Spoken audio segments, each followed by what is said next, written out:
Good morning, guys. So finally arrived in Hong Kong. It's like maybe 9 a.m. now. My parents and I are at this restaurant. I think this is the International Hong Kong Airport. We come here almost every time we're in Hong Kong because the food here is amazing, especially if you order anything with like noodles or pastry because they make everything in-house.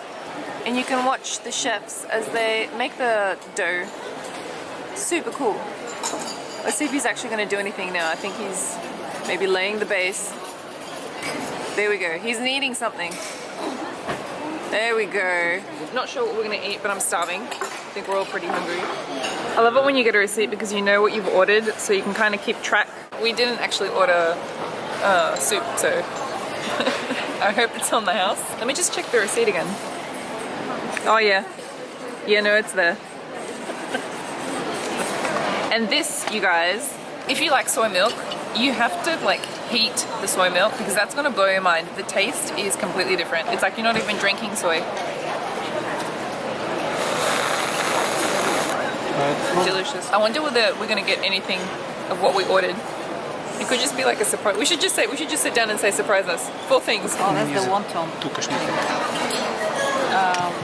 I love coming to Hong Kong because people here are just so different. Everyone is like a little bit abrupt when they're dealing with you. Patronizing is the word.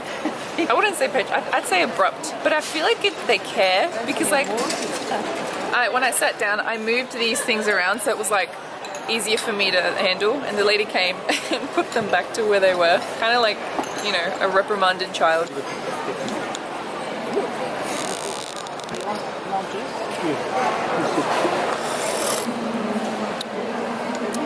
It's tasteless, but like nice. And it's actually really nice. It's a very mellow flavor, salty, almost like chicken broth. Very, very mild.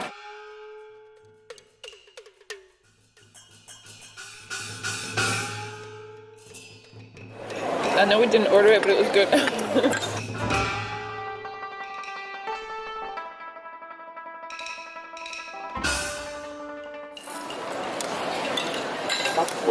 These are like flat spring rolls. Really crunchy on the outside, really creamy, and taste-wise it's quite mellow. And I don't think there's any meat. I think it's just vegetables. It's so good. And then I've got this sauce, which is like Worcestershire and soy sauce and chili. Really good. I'm gonna dip one of these.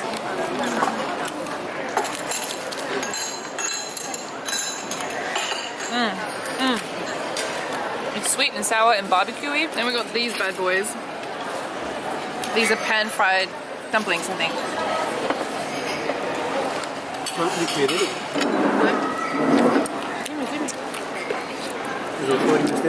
Look how juicy it is inside. It's like, I'm hoping you can get that. Oh. I'm gonna scoop up some of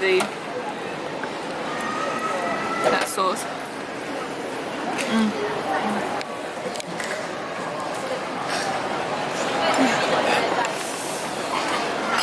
It's too good. I can't wait for it to cool down. I think that's pork. Oh, it's pork.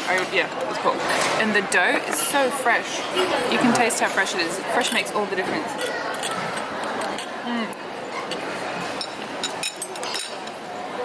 Slightly undercooked dough, but I'm not that fussy on the dough as long as it's not like overcooked and too like dry. And the pork flavor itself, it's quite fresh. It's not strong or overpowering. It doesn't have many other spices inside. It's very mellow, and that's one thing I love. I love it when the food is mellow and you can add sauces or extra condiments to make it pop, or like more chili or more sweet or more salty. The bad thing about things being tasty is that you eat more than you need to.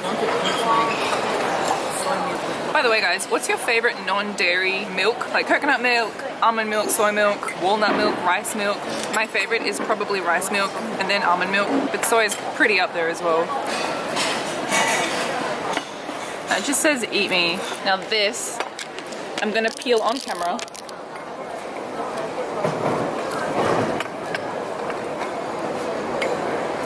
Removed from the bug. Pork bun. It's alright. I'm gonna dip it in that sauce. Are we still hungry? I'm fine.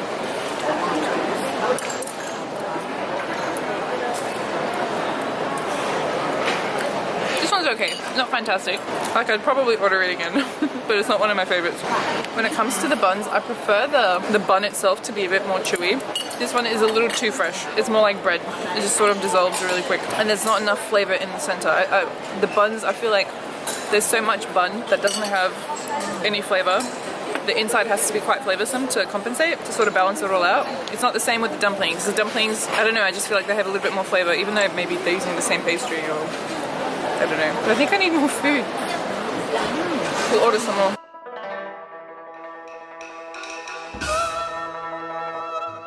So I don't know where we are. We're at some sort of like mixed supermarket with market, with bakeries, and then there's all these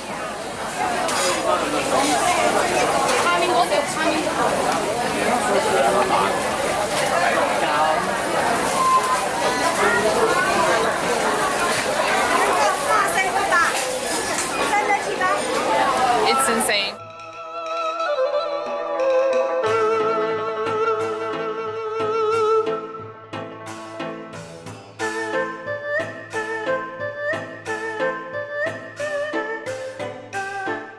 Back to the airport today because I bought a GoPro when we arrived, GoPro 6 Black on Monday, and then when we got to the hotel I unpacked it and went to put the battery in, and the slot for the battery and the memory card was like not it was like rigid, and I think it was like faulty, and so I was super worried because I bought it at an airport. I didn't know whether I had any options. Anyway, I brought it back today. They just did a full exchange and I'm one happy camper. When you're buying something from somewhere you know you may not be returning to, and especially if it's like expensive or electronic, make sure they open it in front of you and test it before you take it, because that's kind of happened to me a few times, not with things this expensive, with other stuff, and it's just so annoying. If any of you guys have this, or even like the 5, I think the 6 and the 5 are quite similar, please give me some tips. I haven't had a GoPro before. I'm actually gonna have to watch some YouTube tutorials on how to work this. I think it's pretty simple, but I don't want to stuff it up because it's not that cheap. I'm also intrigued by the fact that it's waterproof, so I don't need a waterproof casing. The reason I chose this over the Hero 5 Black was because the stability on this was apparently much better. 4K 60, I think the other one was 4K 30, I think. It's also 10 meters deep, so if I end up dropping it in the ocean, it'll be fine for 10 meters. I don't think I'd ever swim 10 meters, by the way.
Exactly what I need, I'm talking like a machine.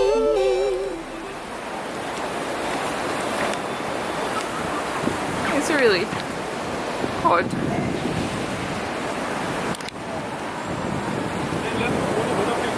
A sitting couple. What a creative name. The figures mirror one another, establishing intimacy despite physical separation. Yeah, I can see the intimacy. I know exactly what I want, I know exactly what I need, but do you get what I mean? Oh, what you looking at? What you looking at? Why keep you standing over here? I'm purring like a cat. Oh, what you looking at? What you looking at? I'm irresistible, I'm deadly like that. I'm deadly like that. I'm deadly like that.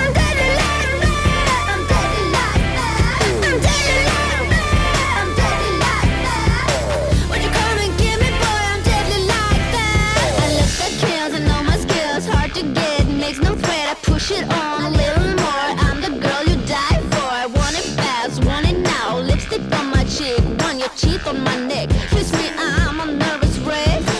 I know exactly what I want, I know exactly what I need. I'm not ashamed what I feel. Oh, what you looking at? What you looking at? Why keep me standing over here? I'm purring like a cat. Oh, what you looking at? What you looking at? I'm irresistible, I'm deadly like that. Hey guys, so we are in a Japanese restaurant in Hong Kong.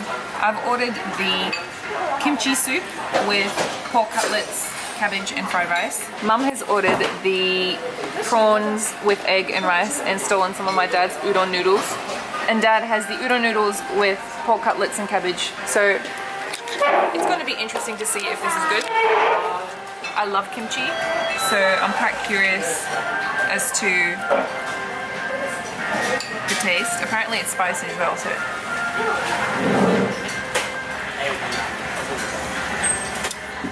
Oh wow. So this is very spicy. You can see the cabbage in there. Eggs. Carrots. It has a very strong red peppery taste, like paprika. I don't think it's that spicy. I think it should be fine for most people, but it is extremely packed with flavor. I don't think you can just eat this as it is. I think it needs rice. Haven't tried the pork yet.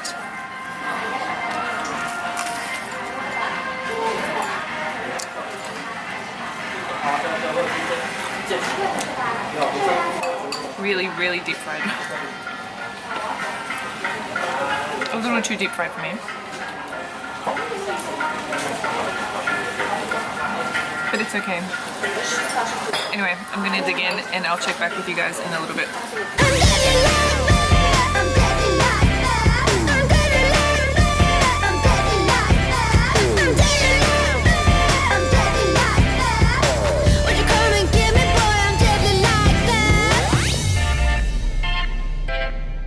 I found that mixing together the shredded cabbage and the pork inside the kimchi soup made it much better as opposed to eating them separately, because then all the flavors of the kimchi soup were soaking into the cabbage and the pork. This has to be one of the best meals I've had in Hong Kong.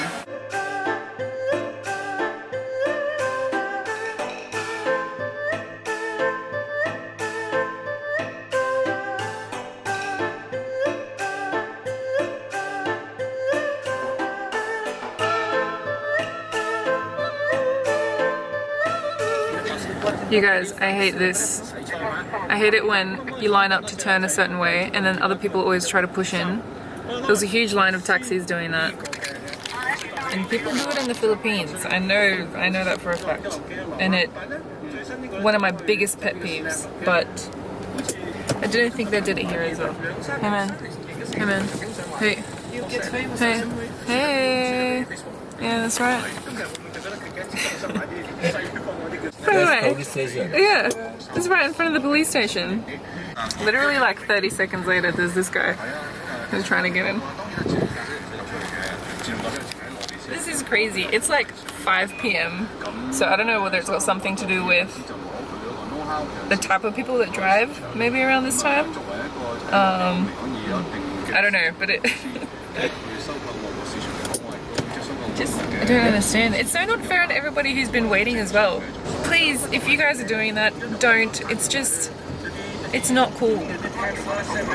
You're saving maybe a little bit of time, but you're delaying somebody else who has waited.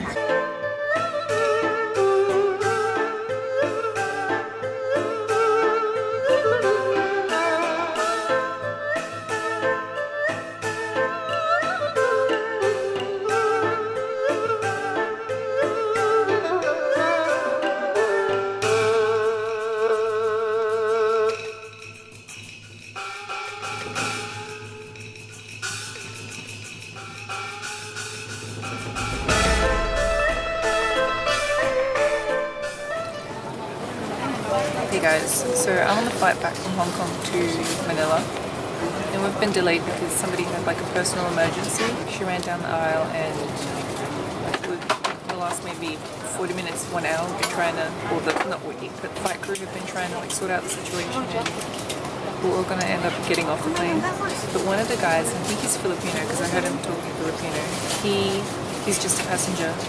He's gotten so pissed off that there's this delay. He went and started to argue with the flight crew and the people who are the girl who wants to get off the plane and her friends. She looked like she was having a panic attack, but this guy went up and I thought he was gonna get into a physical fight with one of the guys. That guy. I think they might be taking out the luggage as well. This is so weird. Yeah, the cargo. So we have to deplane. I think we have to take all of our like carry-ons and stuff with us, belongings, so that we get off and then Hong Kong airport crew, security, whatever, they come on and they do like a sweep check. I don't know whether they're checking for you know what, because you know when somebody's like wants to get off the plane and we're still on the plane, did they leave something maybe?